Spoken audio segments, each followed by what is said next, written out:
Hi and welcome to everyone. I'm delighted to be present here today at the first ever edition of the Alpha Whale Tank for District 3141 of Rotary International. We're most grateful for the participation of the 4 whales who enthusiastically agreed to be part of our first Whale Tank edition. To know, Natasha Raj, Head Human Resources and CSR at HDFC Credilia Financial Services Limited. Our next whale is Sapan Choksi, CEO of Systems Plus. Our next whale is Pradeep Gopalkrishnan, Chief Risk Officer for Deutsche Bank AG, India. Our next whale is Chetan Mehra of Wiseman Group. Our project is about preventing impoverishment through primary care for urban poor with this Swasth India Medical Centers. So what's the problem that we are trying to address? So in India, WHO says, and you're seeing that article which also points out about 60 million people, that's 1 in 20 families, go from above poverty line to below poverty line due to healthcare, due to health shocks that happen.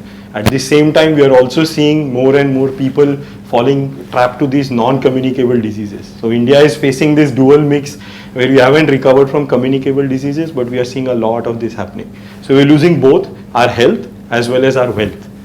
So why is this happening? Again, that article which is based on research by Praja, it really talks of the silent killers. There are 2 silent killers, which is hypertension and diabetes. They are silent because we never know what is happening till we really reach a very advanced stage sometimes. And for the low income, it becomes a huge issue. We are seeing almost 5 times growth in the last 5 years for something like this causing health shocks.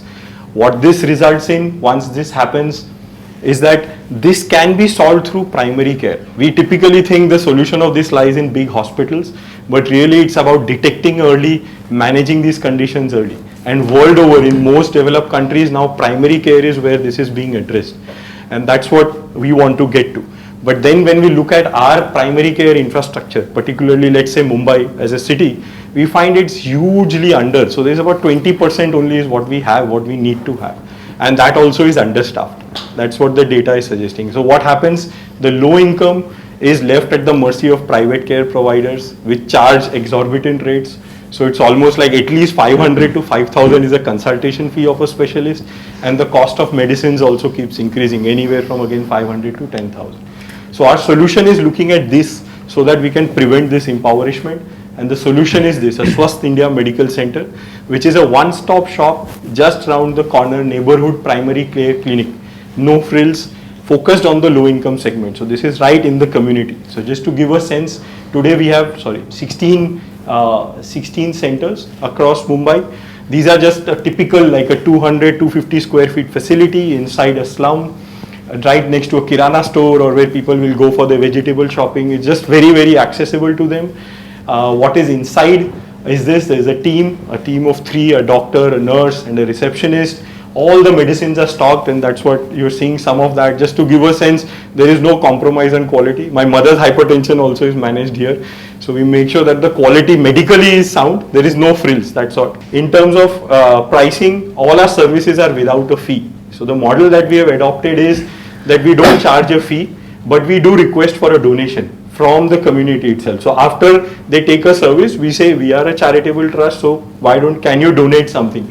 And 90% of people actually donate something at least which contributes to some of our operating cost, which we recover from it. Even the donations that we ask are something like this, 10 rupees for like a consultation to make sure there is no barrier. Another 10 rupees for a month-long medicine, particularly for hypertension and diabetes, because this is one of the key reasons they drop out. So there we have kept the donation request very low. And then for other diseases also which we treat like dengue, malaria, fever, there we request them 50%, and for lab test also 50% of what the market rate would be. Now all these are still donations, so the patient can choose to say no, I can't afford this, no questions asked, they can just go get the treatment and still go. So nobody is denied treat care. Lastly, what does this mean? So what we are proposing is that 3 of these medical centers, we need 25 lakhs. That accounts for 60% of the cost. The 40% we recover through our other donations and through patients. And what this 25 lakh translates to is about 15 to 20,000 visits. But most importantly, it saves patients 25 to 40 lakhs. itself, right? So the money donated effectively is going to the pocket of patients, where they use it for their regular needs, which otherwise they wouldn't need. Because we are able to reduce that cost for them and save them, of course the health outcomes are far better in itself. So thank you, be healthy, be joyful, swasth raho, mast raho, that's our motto. What are the broad operating costs? Because Yes. you will have to invest in real estate or a rental deposit or Correct. whatever, right? Yeah. So how does the math work out per Yeah, so basically there are 4 components of the cost. The first is fixed cost, which is around rental and salaries of the staff. That is part of the 60%, the major part. Then the second is the variable cost, which is medicines, the lab test, etc., which we actually recover from either patients and other donations. And then there are 2 other costs, which are the support infrastructure costs, like the warehouse we run, the logistics network we run, which is shared across all the clinics, not directly attributable to a clinic. That's about 10%, and 10% is our indirect cost.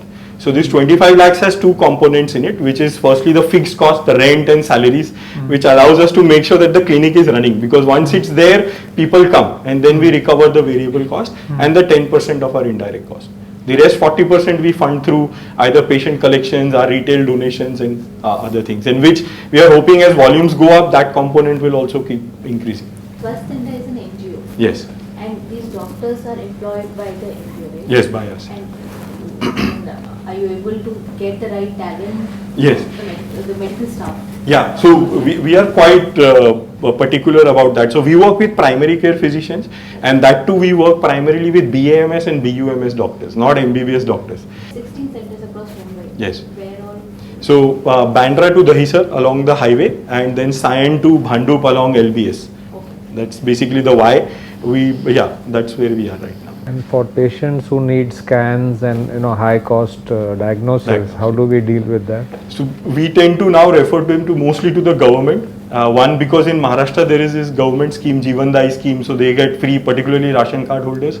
Otherwise we refer, if they want to go to a private, we typically call the private guy and say, don't give us our 30-40% commission, give it as a discount to the patient. So we try and ensure that at least if they can get. Same with hospitalization.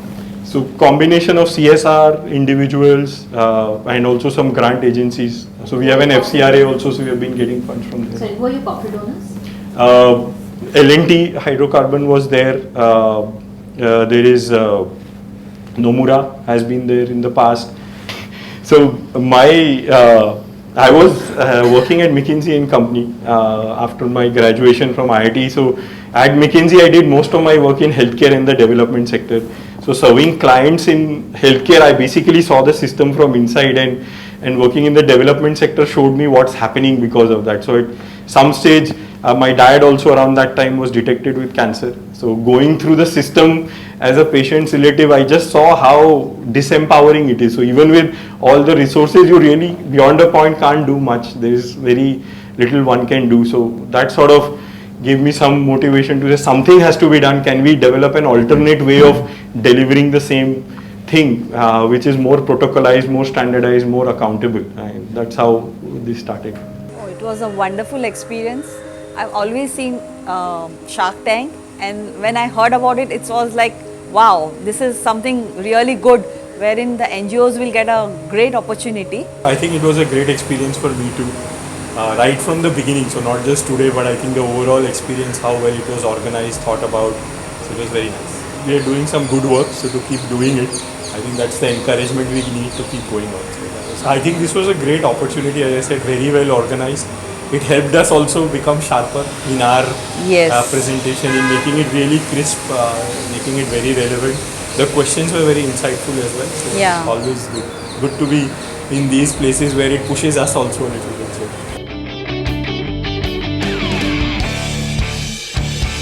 Sakshi has been rated among the top NGOs in India. And we're going to be talking about the Rakshin project today. But before that, I invite you to watch a small film with me.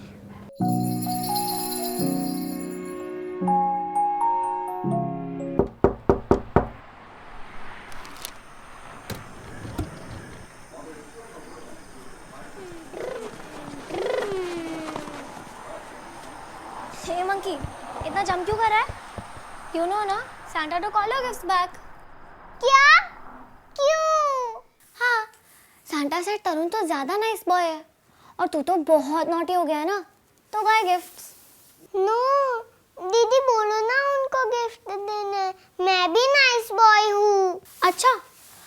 I don't think so. आप सब जाओ. मैं सबसे nice boy हूँ. चाचू कहते हैं.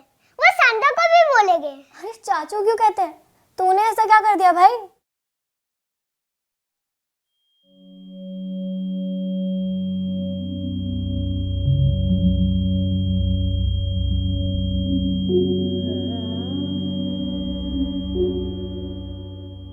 %53% of Indians have experienced sexual abuse before the age of 18. In 90% of the cases, the abusers are known to the child or a family member. And 50% of these cases go unreported because of the shame, stigma, and lack of awareness of the reporting procedures. And this leads to a 40% drop in productivity over a lifetime. Now, this happens mostly within the family. And it's very difficult to intervene the family unit in a systematic manner. Therefore, this Rakshan project brings to you a sustainable solution to this problem, where we plan to skill build one youth in each family who will be able to recognize and lead conversations around sexually abusive behavior, address the abuser, identify allies, de-escalate the situation, report the abuse and resolve residual trauma. We call them our Rakshan Raiders. This has a very, it's a very well-structured design resting on 3 pillars. The first pillar is the fellowship program with 18 modules and 12 certificates distributed over 5 levels. Because we believe that information is the key to the success of any program. The second pillar is resolution mechanism. When 50% of the population has gone through this, it is important that they recognize what the trauma is, resolve it, and heal themselves first. The third pillar is sustained engagement, because it is necessary to create an environment where conversations around sexual abuse are no longer taboo. And the indicators we use are the participants able to recognize child sexual abuse as a serious issue? Do they understand what is abuse and the myths and misconceptions around CSA? Do they recognize the impact of CSA? Are they aware of the legislations, the reporting mechanisms, and the preventive actions that can be taken? And do they perceive themselves capable of taking action? We measure all this through the forms. And because a secure environment is the responsibility of adults, it's not the burden of the child. So our target beneficiaries are all adults. So far we have covered close to 25,000 students in 400 plus colleges pan-India. And this proposal that we are giving to Whale Tank is to skill build 3,500 students as Rakshans through our foundation webinar in approximately 100 colleges in Mumbai, and we specifically wish to include the Rotary. Yeah, we do have the Rotary clubs of Mumbai. There are 144 Rotary clubs in Bombay, and 5,000 odd students are there. We at Rotary Club of Mumbai Zoo have got 5 Rotary clubs, very active Rotary clubs. We have around 120 or 130 Rotaractors are there. So these are all the target audience that we are talking about. But how to make it work for the entire Rotary clubs of all the colleges within Mumbai. So that's what we are talking. And then after that, a little over 10% of these students will be taken on to the next level, the advanced fellowship, where they will be explain the root causes of child sexual abuse. And this will make them our change agents. Because the long-term goal is to institutionalize this program so that we address 40 lakh students every 2 years. A 6-year-old child was alleged. This is the third time just in a year Sexually alone. abused children are boys by her uncle. कोई भी ऐसी घटना जो हमारे साथ घटती है that makes us feel small and excluded becomes a secret inside us. I have been through this twice and they were very close to me. We all experience something which we don't want but that happened with us. क्योंकि आपके साथ में child sexual abuse हो रहा है, are you experiencing any obstacles in accessing your right to equality? समानता है या होनी चाहिए? कौन कहता है? We the people of India give ourselves this constitution. It's your constitution. It's your right to equality. Why don't you practice it every day? Through the Rakshan project, Sakshi is working towards creating a social tipping point for an India where child sexual abuse does not occur. आज का programme इतना helpful था कि मुझे कोई word नहीं मिल रहा है बोलने के लिए. एक ऐसा घटना जो हम किसी शेयर नहीं कर पाते हैं, वो घटना आज मैंने शेयर किया। इतने सालों से मैं ना बोल नहीं पाती थी। ऐसे बोलिए as if your life depends on it. जब मैंने आँख बंद करके नो चिल्लाया तब मुझे बहुत हिम्मत मिली। लोग कई चीज़ों से बोलने से शर्माते हैं। ये क्या है? और कहीं ना कहीं यह चीज़ दब कर रह जाती है। प्रेस, शर्म आ रही है? मुझे तो नहीं आ रही, आपको क्यों आ रही है? लोग क्या कहेंगे, सोसाइटी क्या कहेंगे, उस चीज को आज मतलब मैं पीछे छोड़ के I can speak up now. जहाँ भी मैं बुरा सुनूंगा, जहाँ बुरा देखूंगा, तो मैं चुप नहीं रहूंगा, मैं आवाज उठाऊंगा। प्रोटेक्शन जरूरी है, लेकिन प्रोटेक्शन से भी ज्यादा जरूरी क्या है? डोंट दे से prevention is better than cure? रक्षण कौन है जो प्रिवेंट करे? It's a matter of your choice. क्या होना चाहते हैं, एक चेंज एजेंट या एक इंसान? It's time to speak up and say no. It's time to say stop child sexual abuse. न करेंगे, न करने देंगे। सब बोलिए जोर से। न करेंगे, न करने देंगे। So if all of you sitting over here, if each one of you teaches two, then it becomes how many? One is, if I read correctly, you have 500 rupees budgeted per Rakshan, correct? Yes. So what's the breakdown of that? And second question is, it was very interesting what you showed us in the last video where people came up front and admitted. Isn't there a problem for them doing that? In fact, we did one in HR college. I was very much part of that session. So there were two girls with burqa. They were sitting quietly. They didn't talk anything. For the first 1 hour, they didn't participate in any of the things. Then in the break time, Smita Bharti, who is the founder, she went and spoke to them as to, why are you not talking? Why are you not participating in this? And the next moment, they just broke down because the one girl was, had undergone that through her own uncle, and the other one with the father. Okay, and she couldn't express this to anyone in terms of because of the peer pressure. What you are talking about, saying that don't talk because it will spoil the family's name. This thing, but that's the day when they broke out and said, now we have the courage. The second half of the session, I was physically present there. They were totally involved. They said, we will take it up. We will, take this forward in terms of this agenda and spreading the words. Sorry, are you targeting colleges around Mumbai? What's So basically, we want to address all the youth, but we need to have a way of getting into that group. So this program, the Rakshan project, was started with the NSS. We have a directive from the Ministry of Youth Affairs and Sports and Directorate of NSS that you can conduct this for the NSS students of each college. And that's how we are approaching the program coordinators, program officers, and getting webinars scheduled there. Slightly different point. I mean, while you are trying to address the youth, and that's definitely the way forward, but in a real life scenario, there is a lot of hesitation amongst the parents to actually name and shame the predator, right? Yes. So how are we addressing that issue? Because they need to give the confidence to the child that you can come and speak up to me about it, and we will take the action. So CBSE especially has made it a mandate to have these POXO training for the staff, the management, the teachers, the parents, and they are the people we want to address, and we are trying to get projects which will take us to schools to address the management. How does the child know that he has to come and speak about it? So it is the sister who has understood that there is a problem.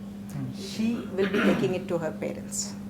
But so is when she we a target educate, group in these kind of sessions? Yes, that is the She is college the going. Okay. That is the primary target group. Okay, understood. So it is the elders and the those people who have just reached their adulthood or the 18 plus whom we are targeting, so that they understand the problems of the child and can communicate with their parents.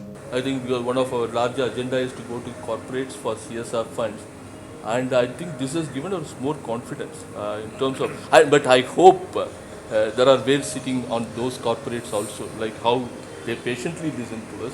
Right. We can get more funds, right? Yeah, we need more whales. I think one of the things, the takeaways, I would like to put it one thing back, saying that the briefing from this team, the core team, it helped us a lot. I must admit, not just for the sake of because you are shooting, but really it helped us a lot to focus only on the project rather than tom-toeing about who we are, what we are, focus on the project, what you are trying to do. I think that's bang on. That has really helped us. We didn't focus on anything else. We just focused on the project. So that's the beauty of it. So she made a very relevant point downstairs also. It helped us cut the fat out of the presentation. It was very lean, mean, to the point, and then the discussion happens on the project, not who's doing it, who are the people behind it. No. In the sense, I'm talking about our own confidence. I think we have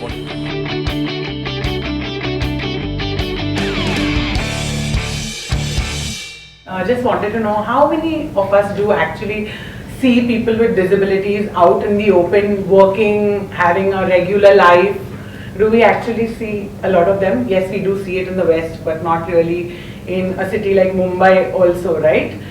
So that's what MAN is here to change. We are an NGO which is 12 years old and are based in Santa Cruz. We work with people with disabilities, per se intellectual disability and autism, and we have adults. They are all above 18 years of age, employable, but nobody gives them an opportunity, right? People say, okay, why are you bringing this person here to work? I don't know how to deal with a person like that.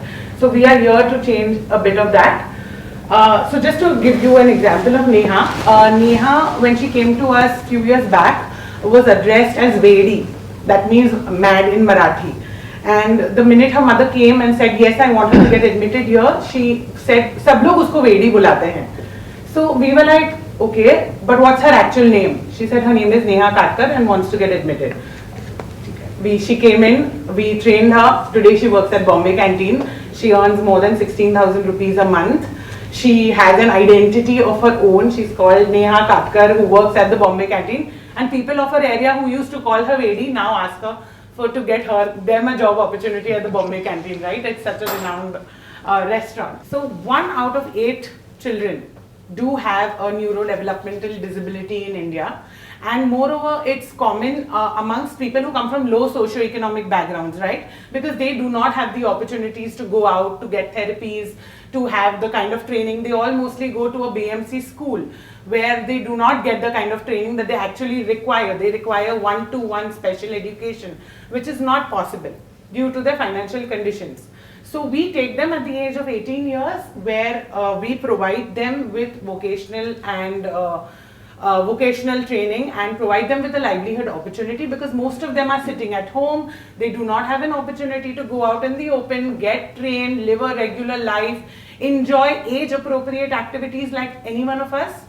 So MAN has a vision of training people with disabilities all over the age of 18 years of age so that they become productive members of their homes. They are valued as human beings, they have an identity of their own, and they can live their life independently even when their parents are not there. I'll not go into the other details, but the mainstream program basically is for the mild to the moderate side of the spectrum, the students whose IQ level is between 50 and 70 points, who can be employable in the mainstream, come to us. We provide them with training on F&B, retail, clerical jobs and hospitality.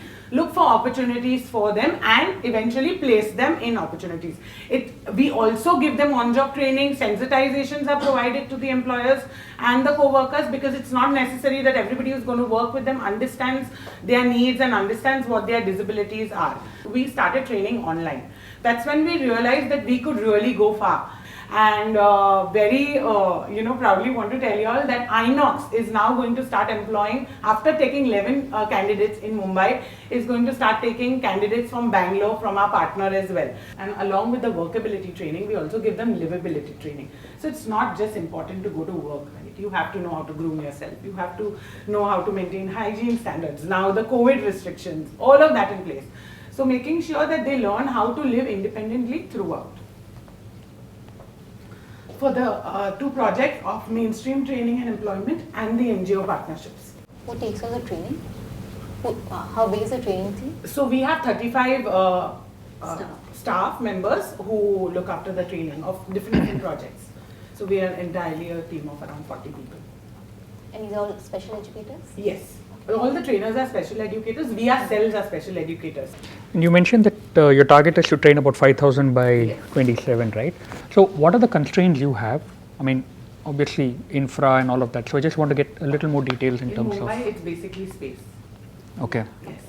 Out of those 5,000, about 1,000 would be done directly by us at the center, and 4,000 through partnerships. That is the plan. Okay, and the partnership is primarily to get more access to space and reach these children and all of that. Because there are a lot of, there's a school in Mumbai itself, it's called MBA Foundation in Airoli.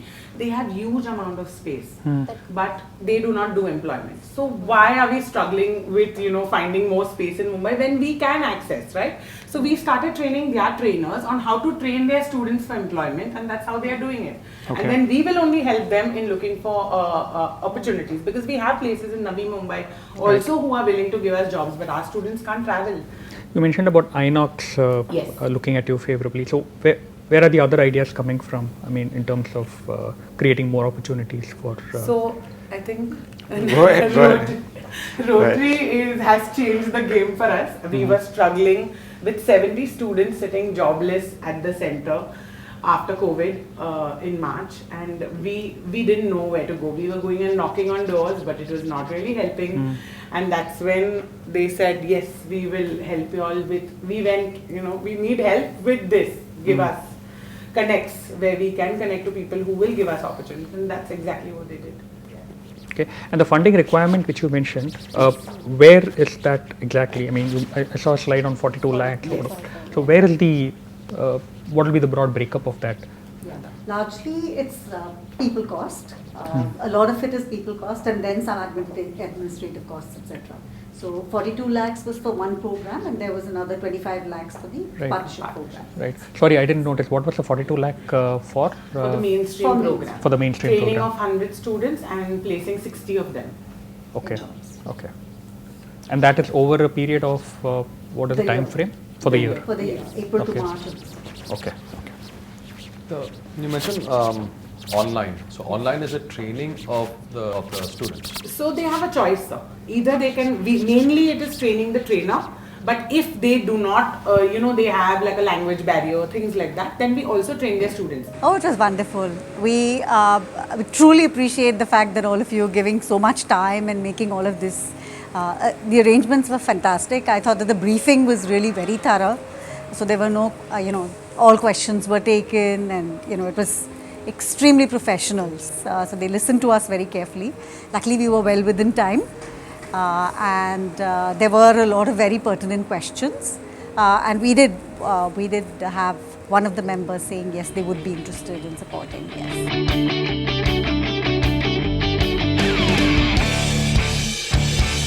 This project is meant for schools that cater to students from economically backward communities. Yes. Over to you. So on my own technology, as we shortly call it, OMOTech, is into EdTech, where we do education with technology, giving importance to science and math. We'll have a short video to explain you what we do, so because it is more learning by doing, and then we'll quickly take you through the presentation videos. OMO Toolkit is hands-on, project-based learning with real components. In this STEM course, students execute real projects every class. They learn to light an LED, they make sound circuit with buzzer, motor circuit helps them to understand clockwise and anti-clockwise movement, and all of this is a part of their science syllabus. The next course after electronics is Arduino. Arduino is a programming microcontroller. They can connect various LEDs together and code it to make it a musical LED. Students code 7-segment display, LCD screen. They detect objects, detect motion. This combination of hardware and software provides students to relate to real machines and real technologies that use their complete academic knowledge in action. We have been executing this curriculum with SSRVM Dharavi for the past 4 years. In 2018, we started with 13 students, and today, OMOTech STEM Lab teaches all 200 students from grade 5 to grade 10 who are exploring electronics and automation. Our curriculum has resulted in 3 most important benefits: understanding science practically compared to abstract concepts, lesser dropout rates in higher standards, confidence in opting for tech-based careers. Most importantly, it brings in readiness for tech-based maintenance jobs that has seen exponential demand with surge in new automated models in household and industrial machines being introduced almost every month. So our purpose is basically to establish STEM labs for education and for electronics and automation by Rotary Club of Bombay North. Our aim is to educate these young minds to apply their academic knowledge in the real world of technology. What we really need and what we are aiming to do is to give tech exposure to students. Prime focus is on science, math and coding for grades 6 to 10. It is basically learning by doing, which is experiential learning, and National Education Policy 2022 compulsory to do experiential learning and coding for grades 6 to 10 absolutely mandatory. Future jobs demand tech skills, and that's the reason we want to expose them to a curriculum which maps academic and technology together. Also, OMO toolkit with which we are executing has been approved by the government of Maharashtra by the SCC board as the best kit for experience learning for the year 2022. We are planning to introduce two curriculums. One is electronics, second is automation. We are planning to do it in 6 schools. The names of the schools have been mentioned over here. All these projects are multilaterally funded with involvement of Rotary globally. And these projects come with stringent governance and reporting requirements. The club has processes that understands this and is delivered to the governance and stringent reporting requirements. The third point is I'll be responsible for the governance and reporting on this project. And my fellow Rotarian Himangani, she's not here, Himangani Desai, and my colleague here, Ritu, will be delivering the project on the ground. The club is already committed to delivering this project in 2 schools. So we are looking for funding into the 6 schools. Because simply the scalability of this model is what I was interested in. I went to a lab and found out what they are doing and then understood the logistics of it. 3,900 students plus 600 plus 600 plus 600 plus 600, it just adds up quickly. And now by training the teachers, now the scale is significantly important. And also one of the questions most of the CSR people always ask was about sustenance. Is it sustainable? Because after 2 years we walk away. The equipments are available, or products are available in the market, open market. They can buy it themselves, they don't have to come to OMO Tech or to us. And the teachers are trained. If the district is important, the district involves it. I mean, say that the political district is interested. Now they got 60 teachers trained, they can take it up to scale it up. And importantly, the students now don't have to be an electronic engineer to get some jobs. They can earn to, like, if you want to go education, but they could have jobs at the end of the schooling years, because the jobs that they're looking for is all these smaller pieces are available to them. What is the cost of each kit? 30 kits. We will install material of 30 kits. At a time, 30 students can come, and one grade uses the material, second grade uses the same material. So you don't need a single material for every child. So when we are talking about 700 students per school, we are talking the kit being used grade after grade. And then you have the Arduino kit again, that is for the higher grades. We want to cover some bit of electronics. For the 2 or 3 years before they pass out from school, we'll give them electronics come Arduino. So that is why we've given a mix of 2 kits right now, electronics and automation with Arduino, 3,000 and 6,000. That is the cost, plus the training cost, and that's the total cost which is there. Then what is the incentive for the school to get this STEM concept in? Incentive for the school, their teachers get trained. Oh, fair enough, but in the end, it's something that they need to sustain. The school, like you guys are going to walk away after 2 years, for example, right? The schools, there's a curriculum that is given supported by the government, etc. That keeps running, so on and so forth, right? This year 3, year 4, the knowledge keeps dropping, etc. Movement, etc. And it's not being quote unquote supported by the government. It will continue. I'll answer this question. I'll answer this question in a second. Because the reason I'm saying that is, from Rotary, we started something called Jagtguri Blossoms. In the list you will see.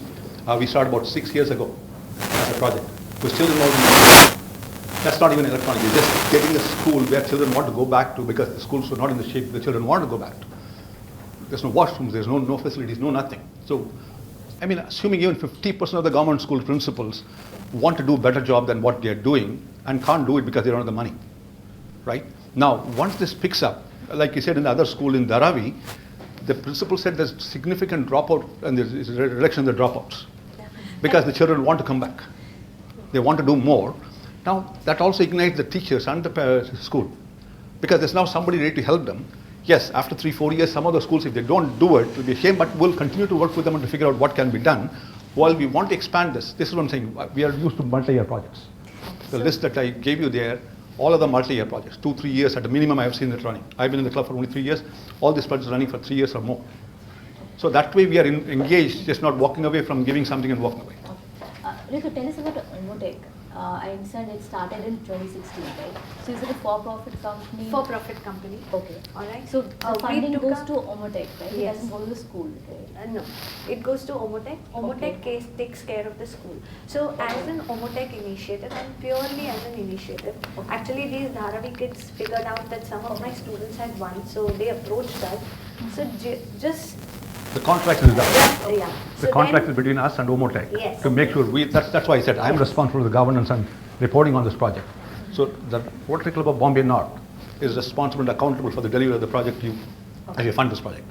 Going back to my original question, any reason why you are not, getting this out to market for everyone else? It is available in the market for It's everyone already- else. It is, okay. Yes.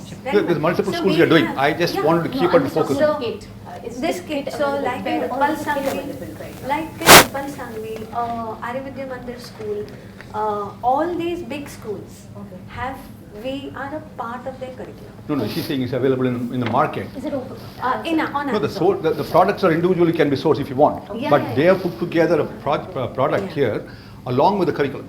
So that's what the box is. The most is the fact that it's open source. Yes. So that will ensure continuity. The fact that it is scalable, and the important thing is that you actually handhold the schools and bring it to fruition. And we make them independent. Yes. Otherwise, even we cannot scale. So after Ma- the curriculum, we want to add more. We are able to. My question here is, you mentioned that these 6 schools are known to us. So is all of them are interact with Rotary Club of Bombay North? Right now, the 5 schools are interact schools. The Parley school is some function there in the Parley school. And somebody spoke in the club meeting yesterday as to, it is eye-opener for him. And this guy is a big sponsor for the Vikan and Nantralaya project, which was one of the listed one. For the last 3 years running, multi-million dollar projects we're running. He's an eye-opener for me because I've never been there. The Parley school is the 6th school we have added because we have committed 2 schools definitely. And then we want to look for funding for the other 4 schools. And if any of the sponsors are interested, we'll expand it. Because we can deliver the projects. We have done it before. So good luck and Godspeed. Thank you very much. Thank you. Thank you. So I would also like to express my interest. We'll do a bit more due diligence. but I Absolutely, think we'll it's go through the details. Any number of details we It's can. a nice concept and we can talk further. Thank you very much. Thank you. Thank you. Thank you so much. It was really a good experience. It was really exciting.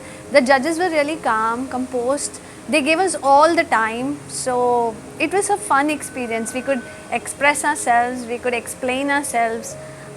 We really enjoyed it. Absolutely, absolutely. And we had prepared well, but we were not sure how will it will go. Obviously, the first one to go on board. So they were very attentive, they were listening more. So that was very heartening because we had a lot of effort put into this. Amazing experience. Actually, for me, collaborating with Rotary Club was my first experience. Working with Vis on the entire project was fun, and the way he corrected, how sharply he wanted my presentation to be communicated. I think that was a great journey and fun, in fact. And I'm more than happy to come again and again and again. I think the credit also goes to the organizing committee because some of the criteria listed right in the first message they said, the 6 or 7 criteria. Yes. We went back to that all the time because that made sense because that's what the sponsor will look for.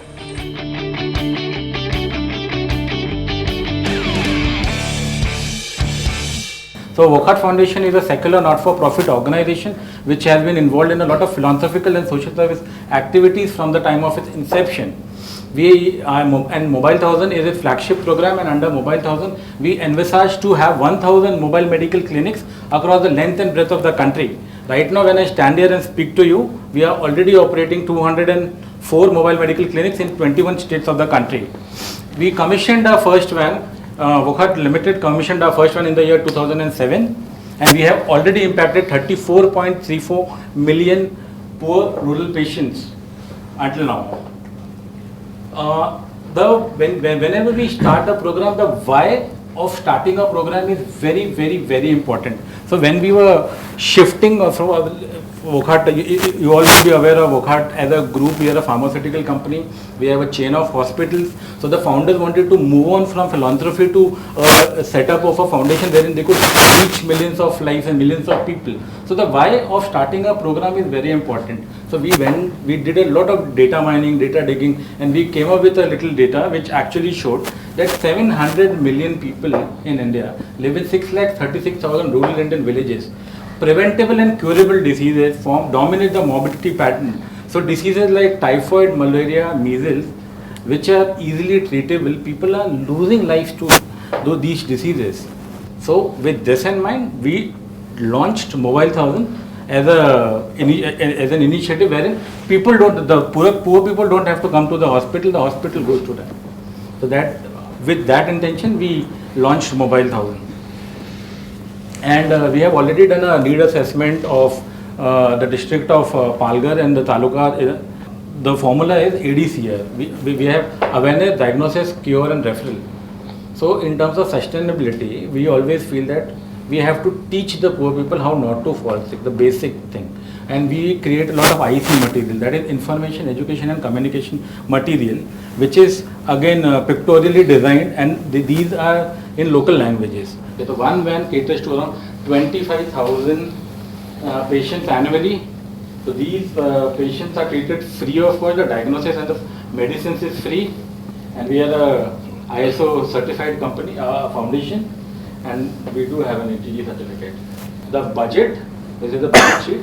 So there is a one-time expense of 20,69,000, which is for the procurement of the van, and then there is an operational expense of 32,52,000, which covers the entire thing: the van maintenance, manpower, salaries, medicine, fuel, quality audit, administration, logistics, and everything. So as an organization, how do you differentiate what you do in this field compared to some of the other hospitals? I mean, what is the key differentiator when you compare yourself to, I'm sure Apollo must be having something similar, or Max may be having something similar. Definitely, the trust area for all the companies are quite different. So, and there is an unmet need of, maybe, we have our flagship program says Mobile 1000, but there is a need of more than 10,000 vans. All the state governments are under NHM. Earlier it was a combination of NUHM and NHM. Now they have now it has become National Health Mission. They are already running around more than 5,000 vans, and they are not able to reach the unreached. How do you identify the villages actually? No, there are key indicators. Technically, see, there are two options again to that. When a company like a Gale comes in, they say that we have a plant in Pata. Right. We have the biggest plant, and we actually want to benefit the land losers. So these are the villages. So you come and please have your services here. That is one part of it. Second is like Rotary Club of Bombay. They said that we have selected Palghar as a district where we want to have most of our intervention. So please Ajay, go and do an impact assessment. If there is a need, maybe we will have a mobile medical van. Today we have only 4 whales. Believe me, there will be, after a period of 2, 3, 4 years, there will be whales waiting in the line to make sure that they are a part of whale tank.